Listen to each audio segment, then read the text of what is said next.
لو انت شغال في الاس او عندك اساسيات الاس او بس حاسس ان انت محتاج تنقل من مرحله ان انا عارف اس او لمرحله ان انا عايز ادير مشاريع كامله واعمل رود ماب واعرف ايه هي المشاكل واعرف ازاي انا احللها واطبق احدث الطرق، فكورس ادفانسد اس او هيساعدك في الموضوع ده. الكورس مش مجرد فيديوهات، الكورس عباره عن تراك عملي هيمشيك خطوه بخطوه علشان تفهم الصوره كامله للاس او وايه اللي انت محتاجه بالظبط. هتفهم الاس او فاندامنتالز، انا مش بعلمك بس اساسيات سطحيه عن الاس او، انا بعلمك المصطلحات كلها بتاعت الاس او، وفي نفس الوقت بدربك على السوفت سكيلز اللي انت محتاجها علشان تقدر ان انت تقدم خدمه بطريقه محترفه. بعد كده هتتعلم اس او ماتريكس، ايه هي الاورجانيك ترافيك، الافريج بوزيشن، كليك ثرو ريت، الويب كور فايتلز، ايه هي الاس او ماتريكس سواء كان سايت ماتريكس، ترافيك ماتريكس، براند سيجنالز ماتريكس، كل الماتريكس اللي ممكن تتخيلها عن الاس او علشان يبقى عندك صوره واضحه ايه هي المشاكل اللي موجوده في الموقع، عشان بعد كده ندخل على مرحله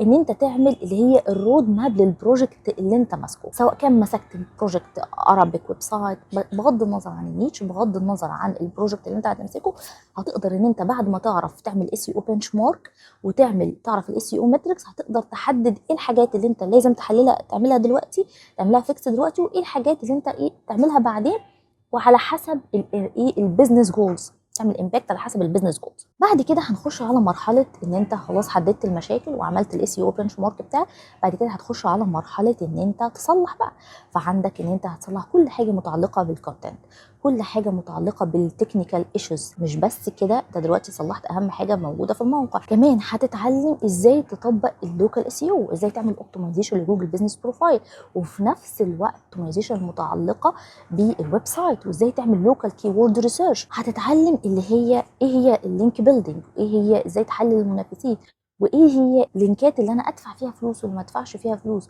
وانا محتاج كم باك لينك في الشهر. كل ده هتعرفه في الجزئيه بتاعه اللينك بيلدينج. بعد كده نيجي الجزء اللي قبل الاخير اللي هي الجنريتيف انجن اوبتمايزيشن او الانسر انجن اوبتمايزيشن.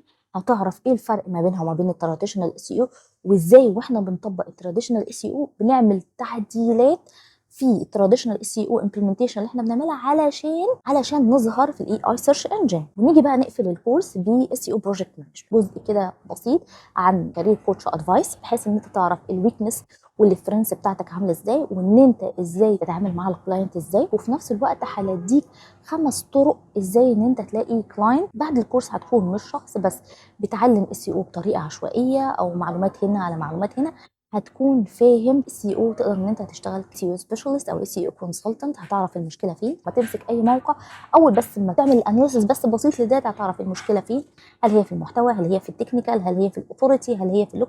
هتعرف المتركس اللي على اساسها تقدر تنجح البروجكت ده وتقدر توصله للبيزنس جولز بتاعك. بعد الكورس ده ان شاء الله ان انت تبقى فاهم بالظبط ايه اللي محتاجه علشان تبقى ماسك اس او بروجكت وتخليه ناجح. الكورس مسجل اونلاين، بس ده مش معناه ان انت لوحدك، انا معاك خطوه بخطوه، عن طريق ان بعد فيديو كل فيديو بيبقى فيه تاسكات انت بتطبقها، زي التاسكات اللي انا قايلها لك، او انت عندك بروجكت بتطبق التاسكات دي عليها وتديها لي عشان اديك فيدباك ايه اللي ناقص او ايه اللي عملته صح او محتاج تعديل. في نفس الوقت انت معاك تمبلت جاهزه بحيث ان هو يوفر عليك المجهود ان انت تشتغل عليها على طول. وعامه محتوى الكورس بيتحدث باستمرار بحيث تطبق فيه احدث الطرق. مده كورس 3 شهور، تمشي خطوه بخطوه في الكورس. انا مش بس بدربك على الاس يو، انا بدربك على اللوجيكال ثينكينج، الكريتيكال ثينكينج، البروبلم سولفنج، التايم مانجمنت، كل ده من خلال الكورس وانا معاك خطوه بخطوه. لو حابب تبدا دلوقتي يا ريت تبعت لنا ادفانسد وهبعت لك كل التفاصيل.